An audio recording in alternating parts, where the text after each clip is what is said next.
Oui. Bonjour, je suis Nabila Jafarigal. Je suis d'origine libanaise, née au Sénégal de parents immigrés et je suis française. Je suis rentrée à l'âge de 38 ans en France avec ma famille et j'ai immigré à mon tour. À mes 63 ans, ma vie bascule quand on m'apprend que je vais devenir aveugle. En fait, je n'avais pas qu'une cataracte, j'avais un problème de cornée qui se désagrégeait. Et j'ai dû subir en pleine période de Covid 2 greffes de cornée. Et aujourd'hui, je revis, je revois, puisque j'ai subi 2 greffes de cornée. Et j'ai une immense gratitude pour mes 2 donneurs de cornée. Et je continue à tenir ma promesse parce que quand j'ai failli perdre la vue, ça m'a ramené 40 ans en arrière à une promesse que j'ai faite à ma sœur aînée sur son lit de mort.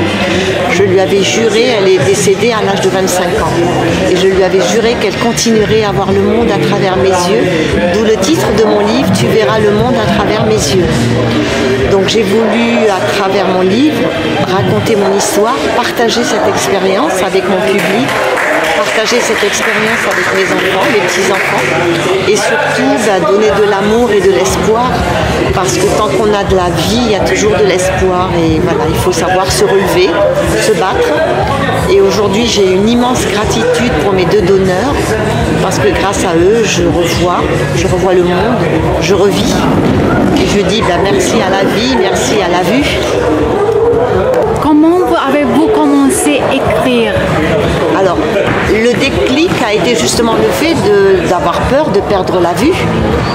Et j'ai commencé à écrire parce que j'avais besoin d'écrire pour raconter mon histoire. J'ai écrit mon livre en 6 mois. Je faisais partie d'un petit groupe d'auteurs qui on essayait de se motiver mutuellement, et au moment où j'ai écrit, c'était pas du tout dans l'optique de me faire éditer, c'était vraiment pour que je raconte mon histoire à mes enfants, mes petits-enfants. Et puis après on se prend au jeu, on se dit pourquoi pas se faire éditer. J'ai envoyé mon livre à 10 maisons d'édition et j'ai eu 7 retours positifs. Donc je me suis dit, mon livre plaît, mon écriture plaît. Et c'est vrai que ce livre a été écrit avec beaucoup d'amour, beaucoup d'espoir, avec des mots simples, les mots du cœur. Et je pense que le public aujourd'hui me le rend, parce que toutes les personnes qui lisent mon livre se retrouvent dans certaines situations. Et pour moi, c'était important de partager mon histoire parce que c'est un message que je voudrais transmettre, et c'est surtout aussi un témoignage de patientes greffées.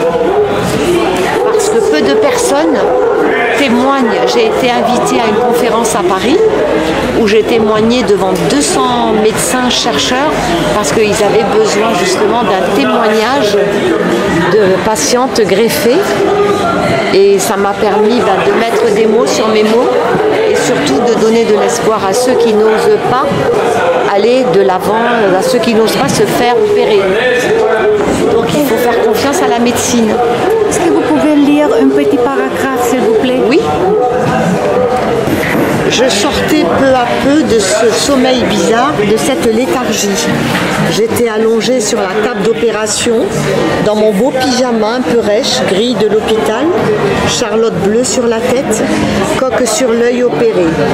Je devais être belle et séduisante dans cette tenue.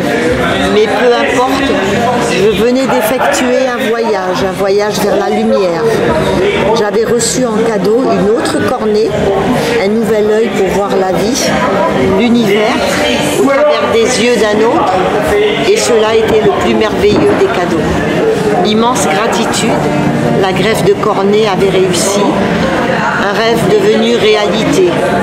Je pouvais voir de nouveau, voir le monde, et surtout tenir la promesse que j'avais faite à ma sœur Fatina, ce jour si triste où dans un dernier souffle, ses yeux se sont fermés à jamais. Le livre, vous pouvez le commander aux éditions Maya, qui est mon éditeur à Paris, sur leur site, Éditions Maya. Vous pouvez le commander sur Amazon ou sur la plateforme d'Illicom, mais vous pouvez aussi me le commander en direct et je vous ferai une dédicace personnelle. avez mon numéro de téléphone et mon adresse mail. Ce serait un plaisir pour moi de vous le dédicacer et de vous l'envoyer. Je vous remercie.